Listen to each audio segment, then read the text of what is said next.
Hello everyone, this is Taliesin McKnight. Thank you for joining me today. Today's subject, we will take a look at the Kabbalistic interpretation of the Tower of Babel story. Now there are different ways of looking at this, different Kabbalistic interpretations, so this should only be looked at as one way of looking at it. The Tower of Babel is found in Genesis chapter 11. Now, here in a bit, I will post a link in the description box to the Zohar, the Sefer HaZohar, so that you could read for yourselves what the Zohar has to say. So, Genesis chapter 11, it tells the story that the earth had one language.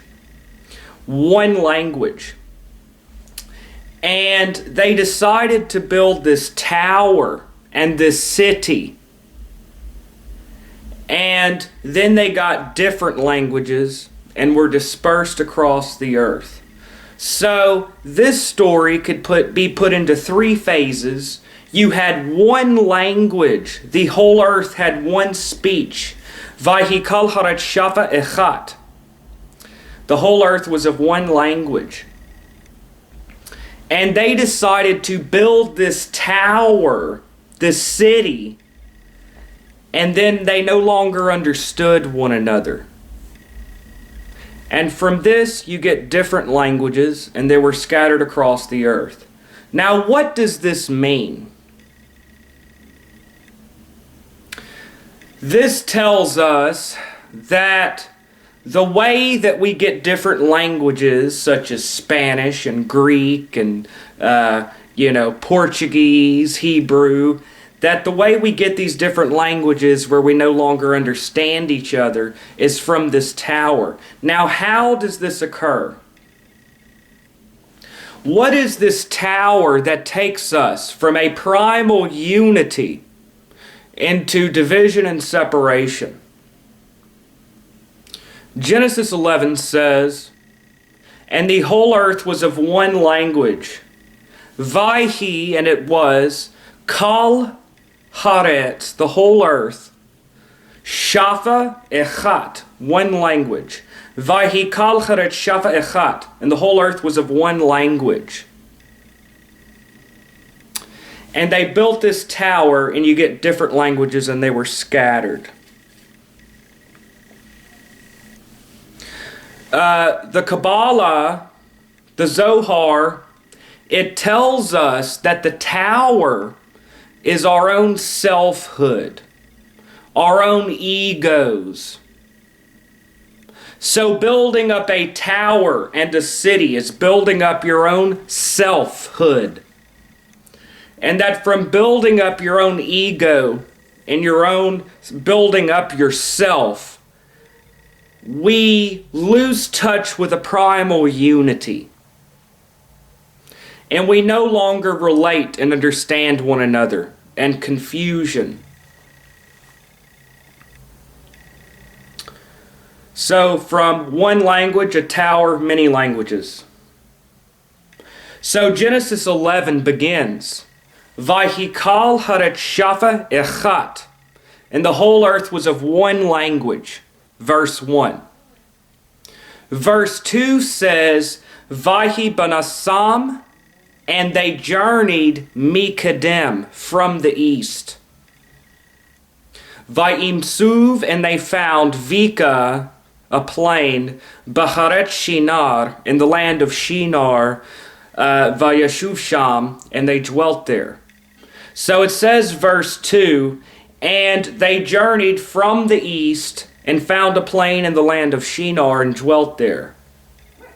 Now, the Zohar tells us that in the book of Genesis, when it says journeying from the east, it is a reference to moving away from God, moving away from our unity.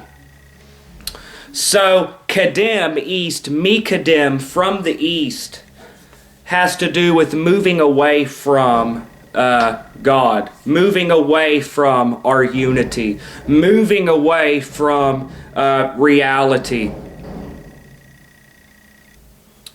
And so Mikadim from the east. And the word Shinar is very close to the very close to the word Shini, which means two. So, and the whole earth was of one language, and they journeyed from the east, away from God, to the land of Shinar, which is close to the word for two. So if you look at it this way, it really says, and the earth was of one language, and they moved from God, moved from the east to the land of two, Sheni. And that's just the first two verses, looking at it in a Kabbalistic way. So the Kabbalah really, you could take two verses and you could really get a deeper look at what it's saying. And so they traveled from the east to the land of Shinar, and Vayomru, and they said, Haba, come, Nivne lanu ir, let us make us a city, Umigdal, and a tower, Varusha, with its head, Vashamayim, in the heavens. Come, let us build us a city, and a tower with its head in the heavens. The Zohar tells us, and the Kabbalah tells us, that building this city, this tower, has to do with building up our own selfhood. We build up ourselves. We build up our egos and who we are and our own individualism. So that the tower represents your selfhood. Now, in case we begin to doubt this interpretation, the very next sentence says, V'naseh lanu shem, and let us make a name for ourselves. And let's make us a name, kenafutz al panei kol haaretz, lest we be scattered across the earth. So, let us make us a city and a tower with its head in the heavens, and let us make a name for ourselves. Now it goes on to say that God saw what they were doing, confused their speech, and scattered them across the earth. Now what the Kabbalah says is that what this means to say is that when we build up our selfhood, that we no longer understand one another. So that you have one language, one universal language. And we build up this city and this tower, and then we become confused and we no longer relate to each other. So that we live in a world with many languages. We live in a world with many nations. And when we speak different languages, we no longer understand each other. We no longer relate. We no longer have this primal unity. Now, how do we fix this? How do we overcome this and get back to the primal universal language that we all understand? So, one language, we build a city and a tower, and then we become confused and no longer understand each other and become scattered. From a unity, we build this city and we are dispersed and confused. We need to understand that other people are significant and important. This is spiritual and psychological maturity.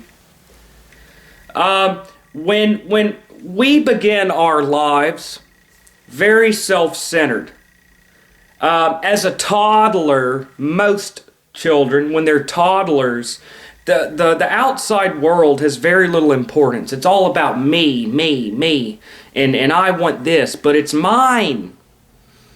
And so they go through grade school, and they begin developing who they are, who their ego is, start developing their selfhood. And As an adolescent or a teenager, you really develop your individualism, who you are. And as a teenager, a lot of people tend to tell their parents, go to hell, mom and dad, slam the door. A lot of people do that because they are separating themselves from their parents and reaching their own identity. And then the next phase of life involves making a career, making your way in the world, and building up a career, being somebody in the world. So we all have ambitions. No one wants to be a nobody. Everyone wants to be important. Vanasila Nushim, and let us make a name for ourselves. We all want to get out there and be successful. No one wants to be insignificant. Everyone wants to be important. And in building up this city, in building up this tower of who we are, we can begin to lose touch with others. We begin to lose touch with this primal unity that we once had. The other night, I was driving in my car, and I was sitting at a red light, and it was nighttime. And I was going to go to my buddy's house. I was headed to the grocery store. I was going to get some beer, some Samuel Adams Boston Lager. Love that stuff. And, I'm a beer drinker. I like dark beer. And I was going to go over there and play some video games. Yes, I'm a grown man that likes video games. It's something to do. So I was headed to my buddy's house to just hang out, just whatever. And I was sitting at this red light. Now, when you study different religions, when you study these different systems like I do, and when you engage in the practices, now I practice everything that I learn about. You get certain moments when your perception is altered. You get certain epiphanies. It could be called enlightenment. And it's not rational. It's not that you're just logically figuring out. It's like, boom, you realize something and you see. This is a gradual awakening. And in the path of mysticism, you'll have a bunch of these spurts. And over time, the spurts get closer together until it becomes this bigger picture. So anyways, I was sitting at this red light, and cars were pulling out and going around, and there were all these cars, and it was nighttime, and I realized there's a difference between knowing and fully realizing and experiencing. I realized that each one of these little cars had someone like me in them, and that they were just like me, and that each one of these cars was like me and just as important. And I saw all these cars, and I realized my own insignificance compared to others. I realized that there is this whole world outside of me that is important. I had an experience of my own insignificance in relation to others. I realized that other people are important. Now, of course, I've always realized this, but like I said, there's a difference. It's like increasing that realization to a point to where your ego becomes nullified. Now, this experience has stuck with me, and over time, this has been becoming more the case. I feel that in my own life, my ego is gradually dissolving in a sense. Another example is my videos. I began making videos because I have all this stuff on my mind, and this is an outlet. I can get it off my chest, so to speak. But over time, I began to realize my own insignificance as compared to the viewers. I've realized that my viewers are more important than me. You are more important than I am. And I realized that it's not about me at all, or me releasing. I realized that what's important is you. It's the viewer. This switch in perception that I genuinely care about the viewer. I may not know you. There may be this screen between us, but I care about you. And you are important. More important than I am, because there's a bunch of you and there's only one of me. Realizing that other people are important, other people are significant.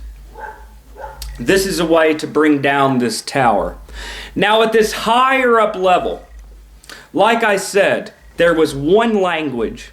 They built this city and this tower, many languages, separation, and they no longer understood one another.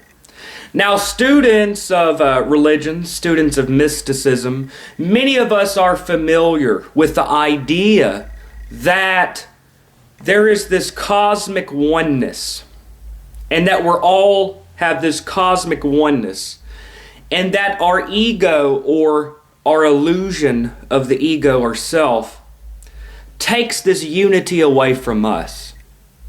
Now, this is at this higher level. At a lower level, that's point B.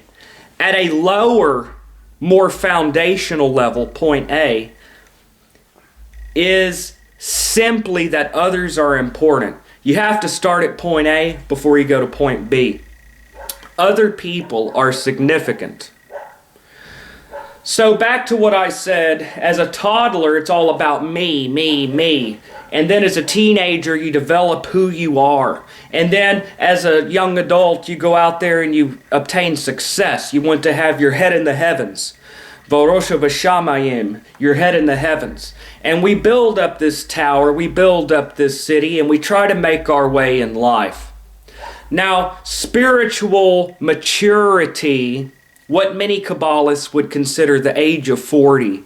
Of course, 40 is just a symbol. You don't have to be 40 years old. It's a symbol. I know I'm not 40, but the point is, symbolically, the age of 40 is considered spiritual maturity, where you begin to see that others are important. You begin to see this other picture.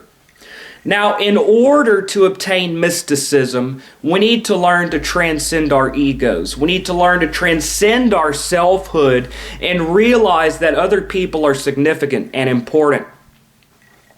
Before you can get to the higher realms, you need to get to the spiritual heart. When we begin to see that we are interconnected, instead of being separate individuals, it's like a matrix. We are all interconnected with one another. And we realize this love for humanity. In order for us as individuals, and in order for us as a society to reach union with God, we need to first have love for other people and tear down the city walls, tear down this tower of the self, and realize the whole. And once we realize other people and this whole, then we could begin speaking one language again. And that is a brief look at Genesis 11. We had one language, we built the tower, we get many languages and confusion. The tower of selfhood. And that is just one way to look at it. Now here in a little bit, I'm going to post a link to the Zohar so you can read it for yourself. But I'm about to go to work, so I may not be able to do it until later tonight. So anyway, sirs and madams, that is a Kabbalistic look at Genesis 11 and the Tower of Babel. The Tower of Selfhood. Thank you for joining me. And once again, this is Taliesin McKnight. And take it easy, y'all. And learn to love one another.